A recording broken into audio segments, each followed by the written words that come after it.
Thanks to our Patreon members for helping to make this episode possible, and we're now available on all the major podcasting platforms. You can find more information at the links below.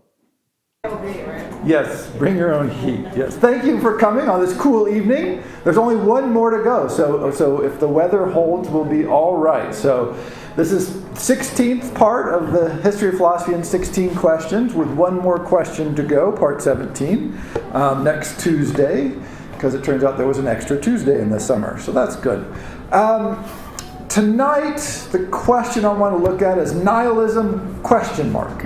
So picking up from where we left off. So remember, you have the Renaissance, which begins to undermine many of the assumptions that had driven Western culture for about 1,000 years. You had the Islamic Golden Age bringing in ideas and translations. You had the collapse of the Greek-speaking Byzantine Empire, which released a lot of Greek speakers and texts.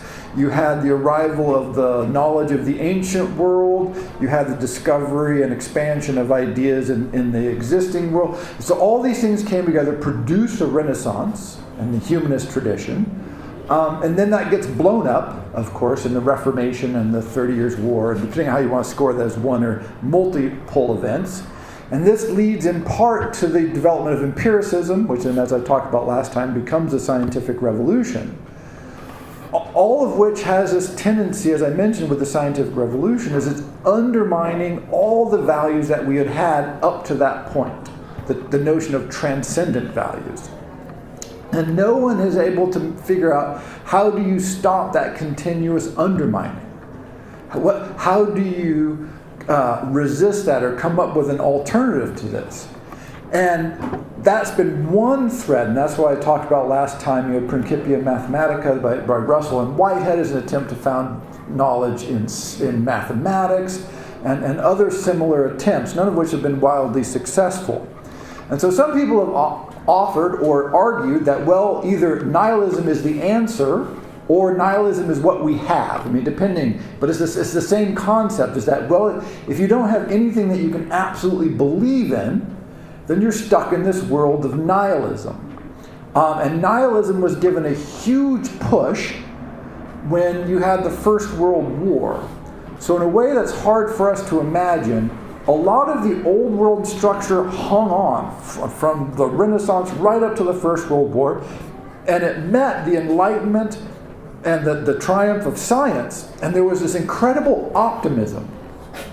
This sense that everything is getting better, we're making huge progress, there's all kinds of political turmoil and everything, but they were like, this is leading someplace good, right? Technology, advancement, we're going someplace great, political ferment. And so, generally speaking, people were super excited about World War I. They're like, yes, we're going to fight for a couple of weeks, a few people will die, that's not nice, but then we're going to have this, it's the threshold of a new world.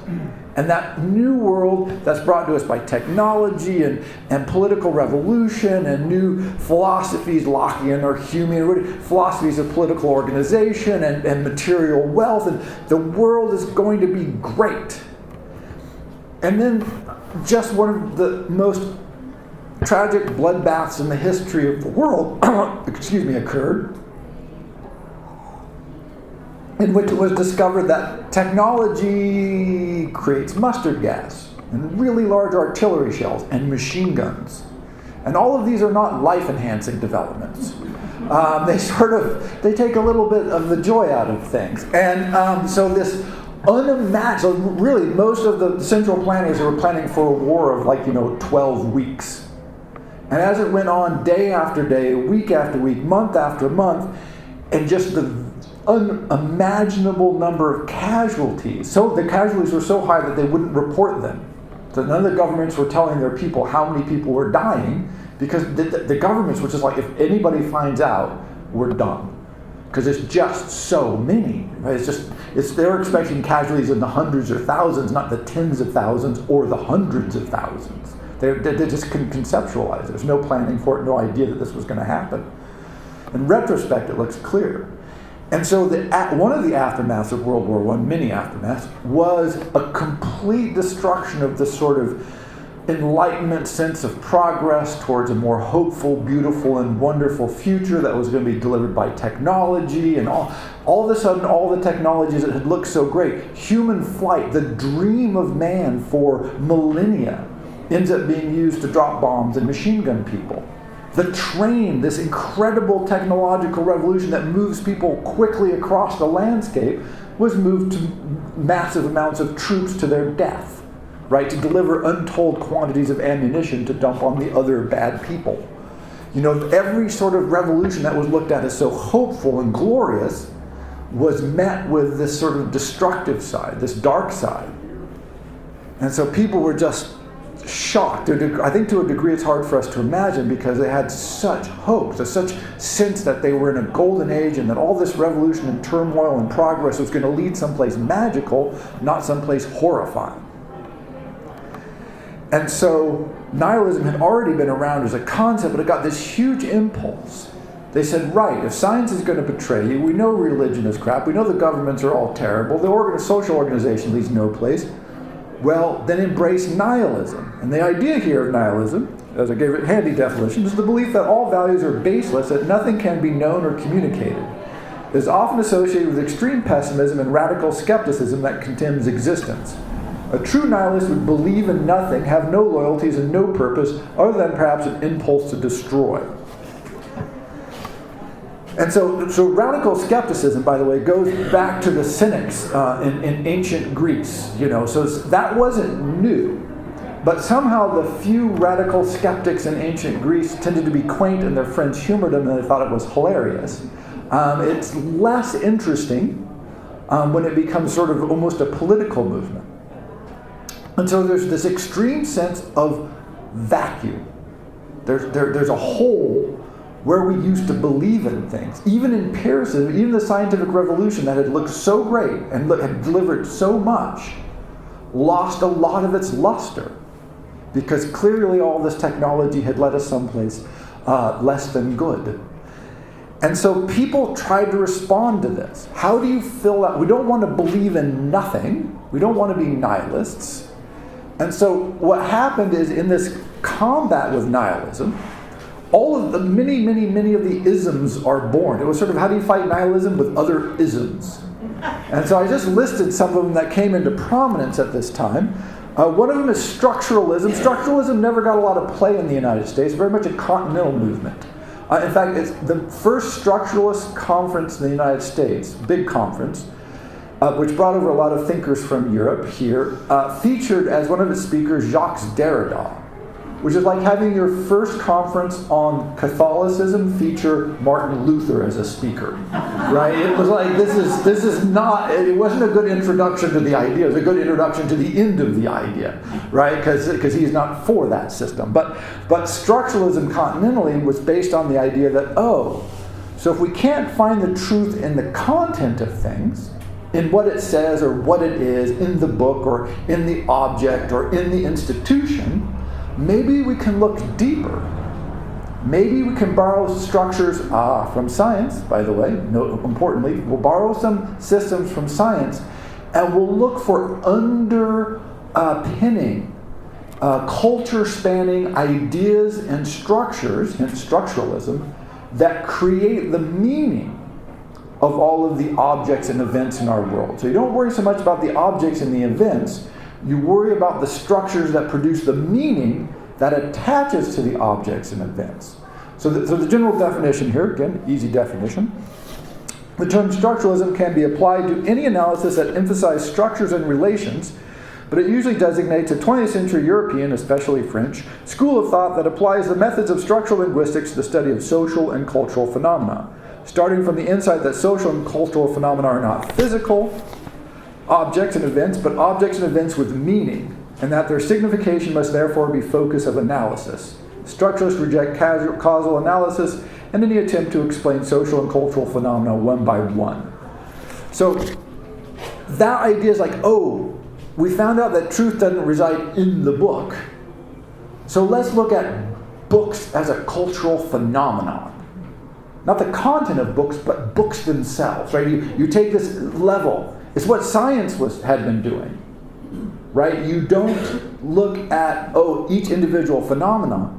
You try and look at the laws that underwrite and unify the different phenomena that you observe and analyze and measure and test and run experiments on.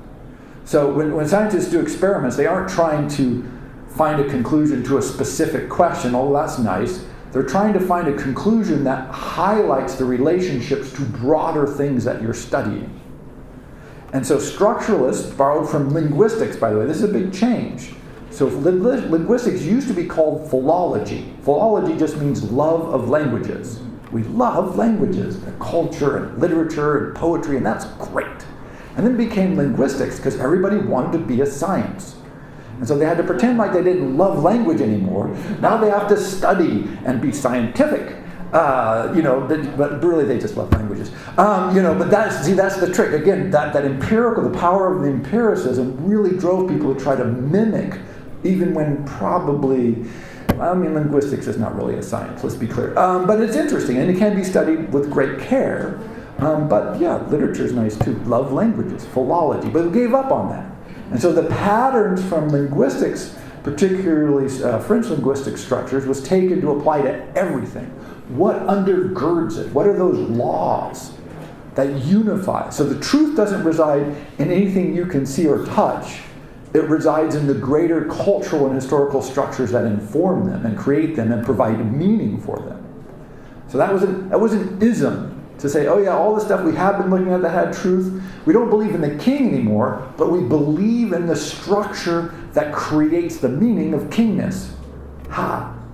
People, this turned out to be that popular, as you might expect. It's a little abstract for most people. Powerful, many insights generated this way, but you're sort of believing a second-hand abstract structural construction rather than what's in front of you. Not very satisfying. Another one, existentialism. There's another ism that comes up. And existentialism has this amazing central notification. It's like existence precedes essence. This is the problem as the existentialists are concerned. And this is the idea that if you pick up, famously they talked about that, like a butter knife or a spoon or a fork, any casual everyday object, a fork has an essence, it has a design, and then you make it.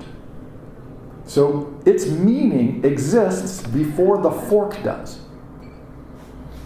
The problem with people is we have no meaning and we exist. Right? We aren't designed for a purpose. And so to exist without any plan or meaning puts you in the existential crisis.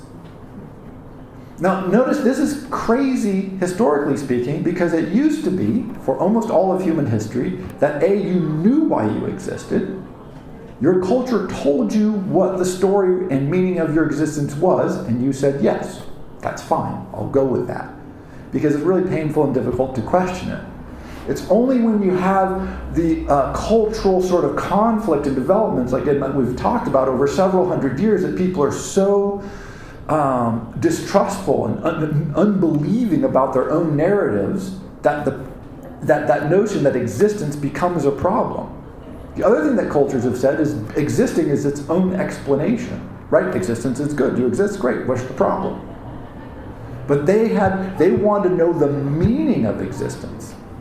And they worked out that it might not have a meaning.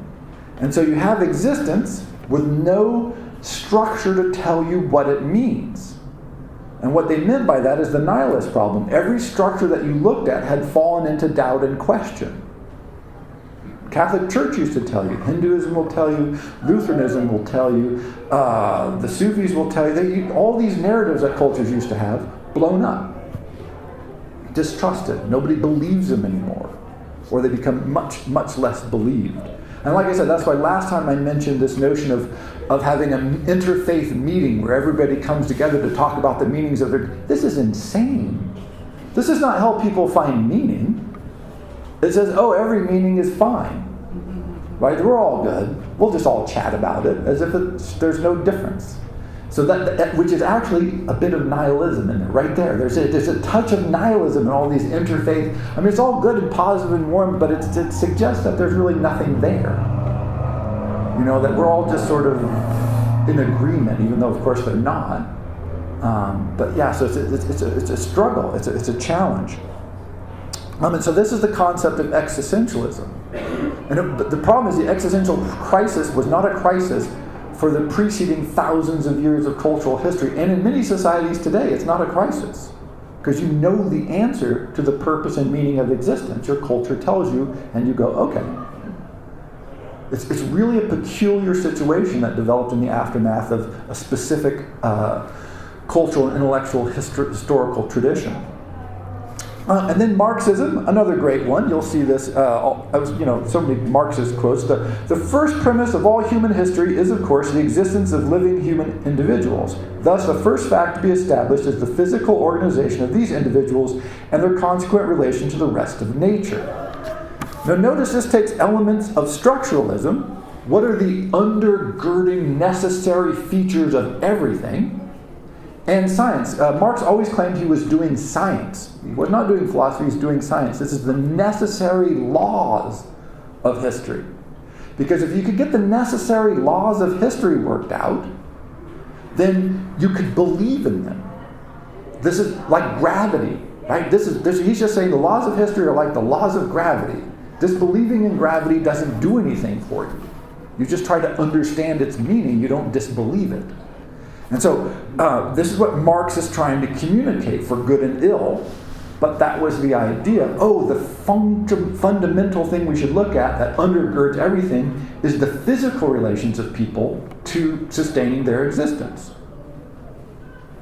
Forget about all the other stuff, that's just sort of epiphenomena, just transient things that don't matter. The real thing that matters is this. And once you have a hold of the truth, everything follows.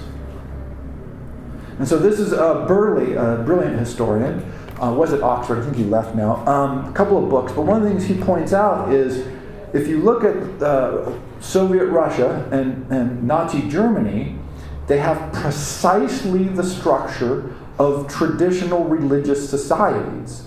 They've just replaced traditional religion with state religion. And the way they related to people and the way they carried out their warfare was the same way cultures did it in the 9th century or the 4th century, or when they fought with other cultures who disagreed with them.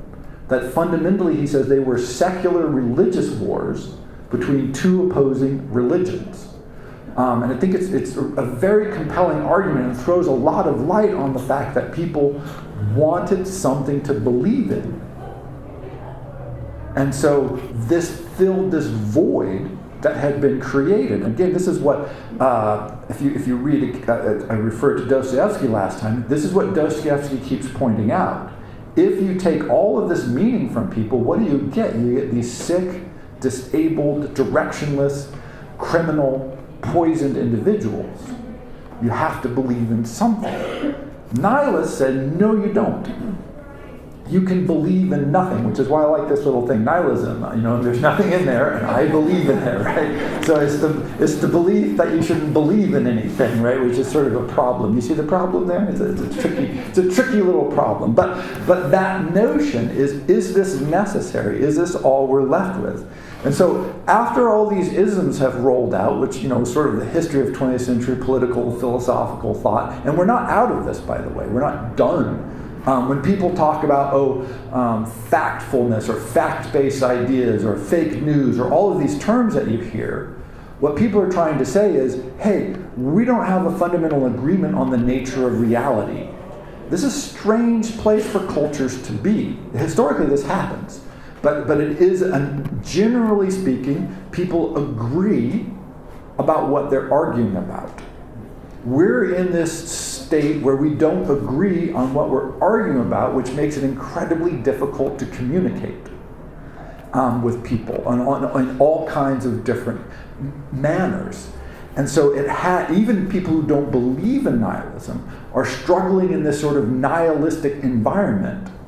Because again, as I mentioned last time, even if we believe in things, we tend to know or feel the counter-arguments to them, or we see examples of the counter-arguments. And we go, maybe I don't want to push that too hard, because I know that there's, right, we're almost like self-critics, all these arguments in our head going on. And when you read classic literature, this is always the beauty of it. When you read from any classical period, by the way, classical Chinese literature, classical Persian literature, classical Indian literature, classical Greek or Roman literature, there's this organizing sense that I know who I'm talking to, I know what they know, and we're communicating. And so I can be very direct and very strong. If you read even the French comedic geniuses of French classical theater, you just realize their culture, they all knew what they were talking about. They might disagree about things, but they knew what they were talking about. And we're not there at all, right? If everybody's clear on this, that this is not where we are. So we don't have that organizing principle. So bizarrely, we're sort of all carry, even if we aren't nihilists and we disbelieve or disagree with nihilism, we do carry this little bubble of nihilism with us. It's sort of a gift of our culture to us, is that this core of struggle to find an ism or something that allows you to construct meaning so that then you can make decisions and think about the world and understand what's coming at you. Because now here's the core of this. What you lose when you lose the philosophical, theological, political grounding is not the world. The world doesn't change. You lose, and this is what the structuralists are so right about, you lose the meaning of the world. Things happen, but you have a hard time figuring out what they mean. Because you don't have a clear set of references that people generally agree on to say, oh, this is what this means. An example now is everybody knows we have these huge disparities of wealth. And so it's just a trivial example, but I think it's functional here. And so people will say something like, well, that is expensive. See, now expensive has no meaning anymore. Because in a world where, I think it's 15% of the population lives on $1 a day or $2 a day, by the way, which by historical standards is unbelievably wealthy. Right, so poverty is better than it's ever been. It's amazingly good. We're not done, but understand that's huge progress. But if you're making $2 a day, roughly speaking, $5 is unimaginably expensive. $10 is $1,000 is $1 million. Right, but if you have $1.5 billion, $2 billion in liquid assets, what's expensive? Right? People go to these art auctions and you always hear in the news, like, oh, painting sold for $100 million. And people, oh my God, that's so much money. But they were interviewing this one guy who manages these sorts of purchases, and he says, oh, I tell all my clients that you should never spend more than 5% of your income per year on any single purchase. Which is reasonable, right? That's a perfectly reasonable metric to say, well, I wouldn't spend more than 5% of my money on art, so that makes sense. It's just that 5% for some people is $100 million. So is it expensive or is it cheap? Right? You see, so metrics make no sense anymore. Like what? Or you read all the time, oh, somebody bought $1 million property. Oh my God, that's so expensive. Tore down the house. Bought the property next to it, tore down that house, and built something that cost 10 times as much as what was there. So something that most people looked at as expensive, almost everybody totally out of their reach, somebody else looked at it and said, oh, let's tear that down, and buy the next place and tear that down, and build something nice, decent, something you could live in. Right? You see, it's just like, huh? And we see it. So this is the other thing. We all see this at the same time. And so these disparities are bizarre. And it throws us off because it makes it hard for us to understand what things mean.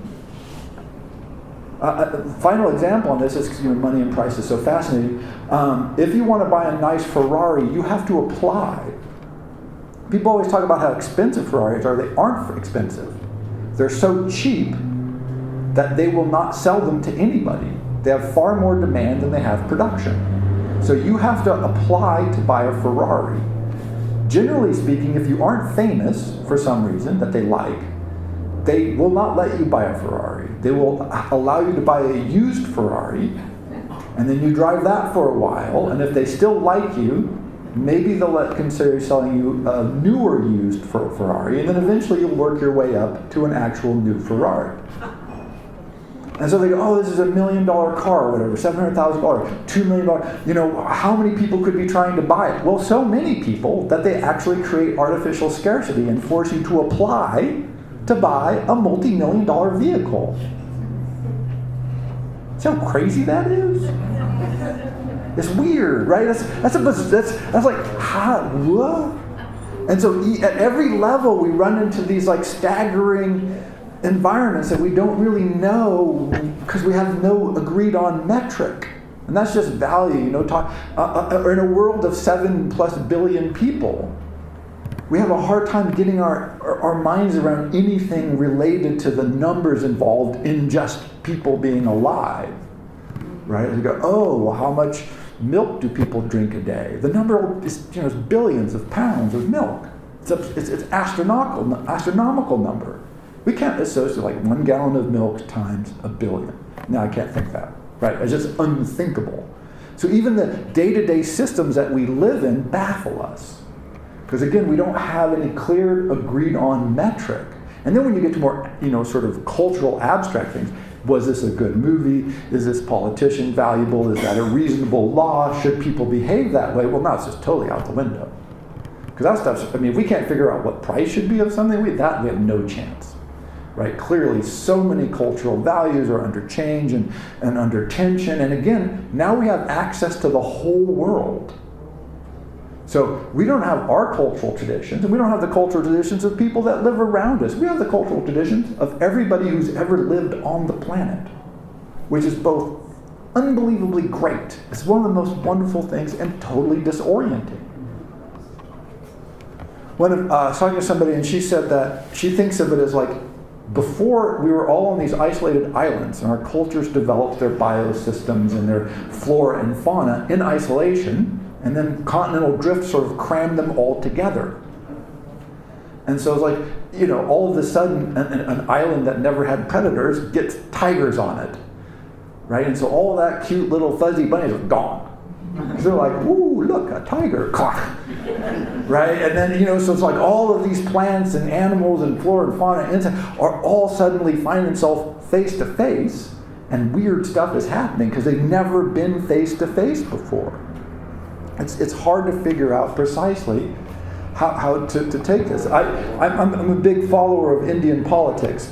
And if you ever want to see something incorrectly reported, watch it. It almost never happens, by the way. American news never talks about the rest of the world. Occasionally they do, and it's wrong. But you know, they can't figure out what's going on with Indian politics because it's a huge country with this incredibly rich cultural tradition. All these regions that are much more independent than most American states. This is one thing to understand. Indian states are like vastly more independent than, and the political system doesn't work anything like our system. You know, it's just different. But they always try to use our metrics. And they go, it's the largest democracy on earth. It is the largest democracy on earth. And it's weird to us. I watched a German news report on the American presidential election system with the Electoral College. And they could not figure it out. And they're just like trying to like, and they're like, wait, no, really, this is how it, people are like, no, like, yes, no, it's hilarious. Right? Because, and by the way, the German system is untrackable. You know, they have this proportional state system and like, who knows what's going on? So even when there's something that's like, oh, they're a democracy, we don't even know what that means. Even, you know, because there's always the democracies that aren't trying to be democracies. But the ones that are doing, you know, democratic things, they're not doing it the way we do it. And so we're like, wow, how do I find meaning in this? The answer is probably hard. And as long as you compare it to yourself, when you're inundated with this entire world, probably not that helpful. And we know this. We go, oh, that wasn't very good. That didn't work. I need to rethink that. But you can only rethink so much. And when you're inundated with input from all kinds of sources that don't agree with you, and you don't have any core, really strong core, because you have this little box of nihilism in your mind, wow, it gets tough. And again, hence the popularity of isms. hence the desire to look for a radically simplifying something that allows me to go, I don't know, whatever, nationalism, yay. Whatever, socialism must be socialist, yay. It doesn't matter what it is. It's just this deep desire to say, I need a simplifying rubric so I can hold almost everything up to it and go, does this measure good, bad, indifferent? Yes, no, great. And I need one that many people I'm with agree on. Because otherwise then you're just isolated. And we know that's bad. And so, again, to return here, so even if you're not like a card-carrying nihilist, whatever that would be, by the way, even if you're not really like going, we're just doomed, there's no meaning, there's no order, it's all, there's no sense of values, it's all just burn it down, it doesn't matter, we're all going to die in the big explosion of the sun at some point anyway, so forget it, right? Even if you're not on that camp, which very few people are, even people who tried to do that, it turns out to be difficult to sustain. It's kind of depressing, if nothing else. But we do have a little bit of nihilism in us. Because, again, we're exposed to all of this, and it creates intellectual dissonance, and it sort of opens up that space. But I want to suggest that space is not all bad. It tends to be very bad and been very negative. You don't want too much of it. But notice it's also the space of questioning. It's the space that allows you to open up and say, okay, maybe we do have something to learn from Sri Lanka. What are they doing over there that we might be able to import? That we might be able to look at and go, hey, maybe that's a better way. Maybe they're doing something good. Or to re-examine one's own values. Say, maybe I'm doing something that is now I think kind of dubious. But by the way, this is the Me Too movement, which I think is fascinating in many ways, not the least of which is because the culturally accepted norms of behavior, not legal, but culturally accepted norms of behavior has shifted. And now we have this lag between the way people were behaving and the way we expect them to behave now. And it's created this huge amount of tension because there's like this historical backlog of bad behavior. Right? In theory, we all now agree you're not supposed to abuse women at work. This was not agreed on before. In fact, generally it was agreed that it was fine to abuse women at work, right? I mean, that was just sort of culturally accepted as, it's horrifying, don't get me wrong, but it just was. Like, you just had to put up with it. If you didn't put up with it, well, you're a crybaby woman. It's a man's world. You got to toughen up and take the abuse, right? That was roughly the cultural narrative. And now we're like going, let's rethink that. Maybe we ought not abuse women at work. Just saying, just posit that as a possibility. Maybe run the experiment. But what it's done is it created this historical lag. So people who were behaving 20 years ago and 10 years ago in a certain way suddenly find their behavior unacceptable, which throws them off completely. Because culture had been telling them, you're fine. You're okay, you're a criminal. That's a big switch. You can reverse this for marijuana, by the way. You're a criminal, it's been, decriminalized, which means we're probably not going to prosecute you, but it's not necessarily legal. 2, it's legal. Same behavior. Behavior not changing. Social understanding and response to the behavior, totally 100% different. So this is baffling to us. But to reassess our values, to reorganize them, requires us to have just a little bit of the nihilist box. So we can open up some doubt, so we can open up some questioning, at least temporarily, and go, maybe, on 1, we shouldn't abuse women at work, and 2, it might be okay to smoke marijuana and not put people in jail forever. And also think about this now that this is, now in the country, there are states where it's totally legal. You can ask a police officer to light your joint for you. Fine. And there are states where possession of any quantity is a felony that will land you in jail for decades. Same country. And the feds totally baffled, like, what do we do about that? Right? And so, wow. which values do we go with? Right? And the only way to really do this is to open up that space and go, I need to rethink. Maybe I'll rethink and go, no, I was okay. What I was doing before, I'm okay with it. I understand it. I see that the context has changed. Or I go, yeah, no, I think I need to change. Kind of sort of adjust my values and adjust perhaps my behaviors. And start, sort of like, reconsidering this. And that requires that box of nihilism. And again, it's hard for us to see this because if you go back in history, these people didn't go door to door and say, hey, would you like to be a Muslim? Have a little piece of literature about the Quran. Think you'll find Muhammad very fascinating, important person. Give us a call. Yeah, this is not how you didn't say, rethink. No. Convert or die. Toe the line or die. And even when you had the cosmopolitan areas where you had different religions living together, generally speaking, the rule was your religious community was ruled by your religious laws and your religious leaders were in charge. And if you broke the law, they suffered. So they had to keep you in line. And you could convert to the dominant religion. So if you were in Toledo during the golden age of Islam, you could become a Muslim, and many people did, because it seemed like the obvious thing to do. They're winning. Hey, they've got it going on. But if you were a Muslim and you converted to Catholicism or Judaism, they killed you. Capital offense. Right? So a little questioning one way is okay. Questioning the other way, not okay. So history has not really been a big promoter of rethinking things, of opening that little box of doubt and skepticism in your mind.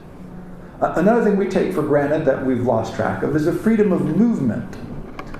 Throughout most of human history, throughout most of the world, if you left where you lived without written permission of some sort, that was either punishable by death, or they would simply imprison you and take you back to your community and say, why is this person out wandering around? And this is when people say, oh, they were exiled.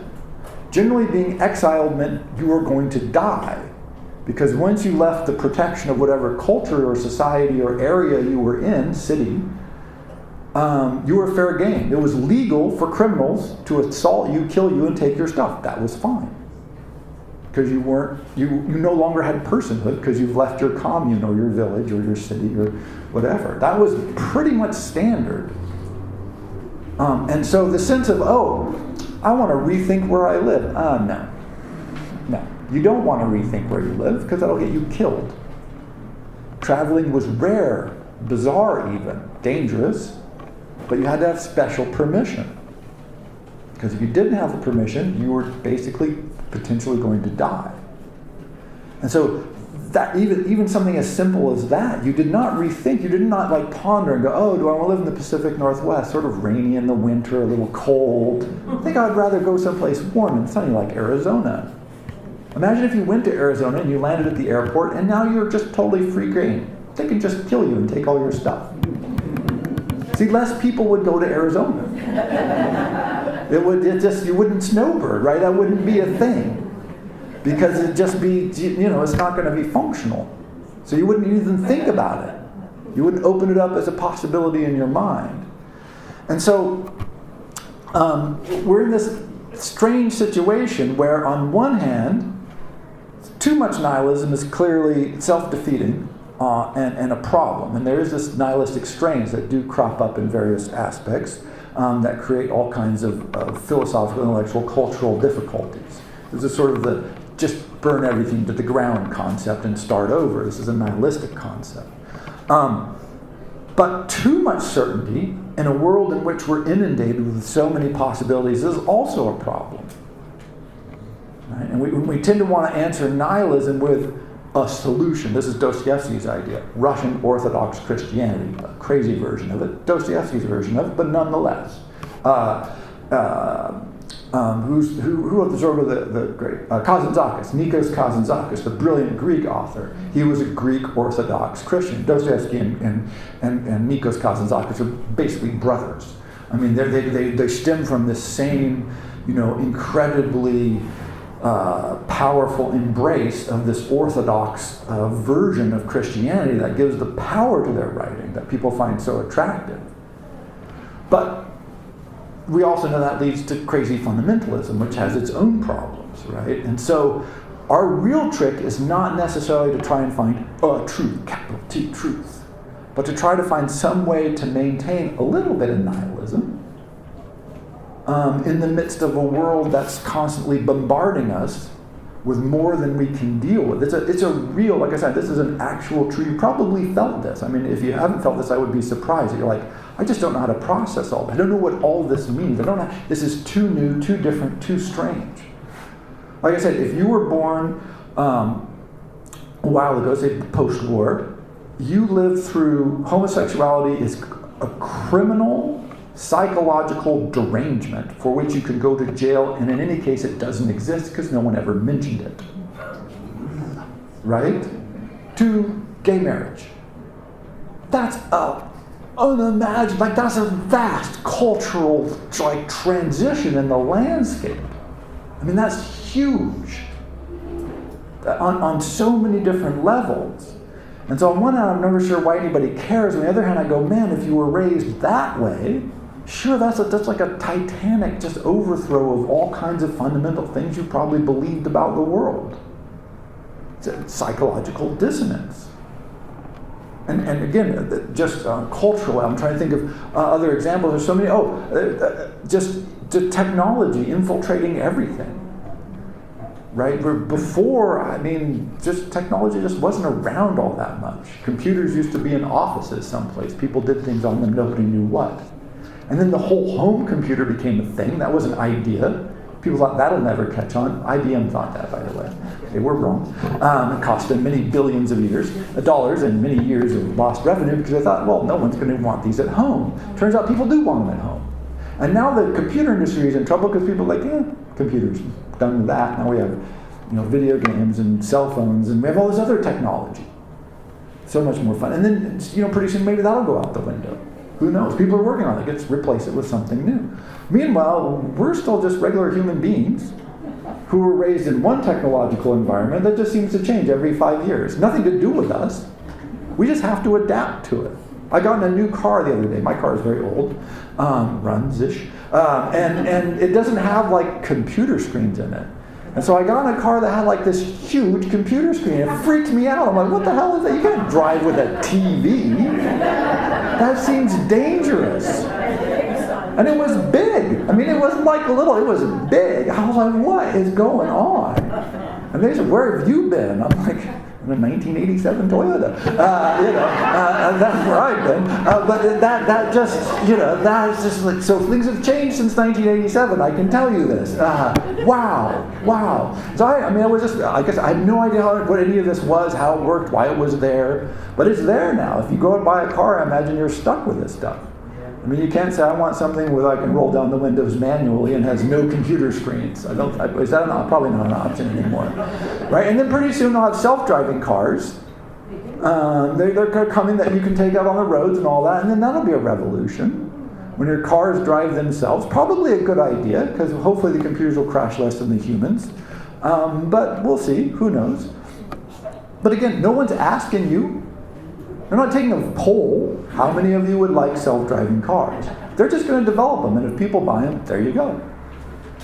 That's all that matters. And so, in so many ways, all these technological, social, political, intellectual revolutions are pressing in on us. And we don't really know how to deal with it. And so that's where we are. We've entered the age of nihilism. We all have to be at least a little bit nihilistic, probably. We don't want to be too much nihilistic, but we don't know how the hell to get out of it. And that's going to be lecture 17, by the way, in this 16-part series. So next time, I'm going to suggest possibly some things that are developing to suggest how we might be leaving this era of nihilism, either big or small, however you think of it. Because one of the things that's clear from cultural history is they go through periods of classicism, which is when people agree on what they're arguing about, and then periods of what Barzan calls decadence, which is where we are, where you don't agree with what you're arguing about. But those periods always lead to either total social collapse, which happens, or your society goes on and it comes to a new agreement. And once you have that new agreement, you're in a new classical age. And people go, oh, now we agree again on what we're arguing about. And it's very comforting, particularly at first. So, nihilism this time, potential futures next time. Thank you very much.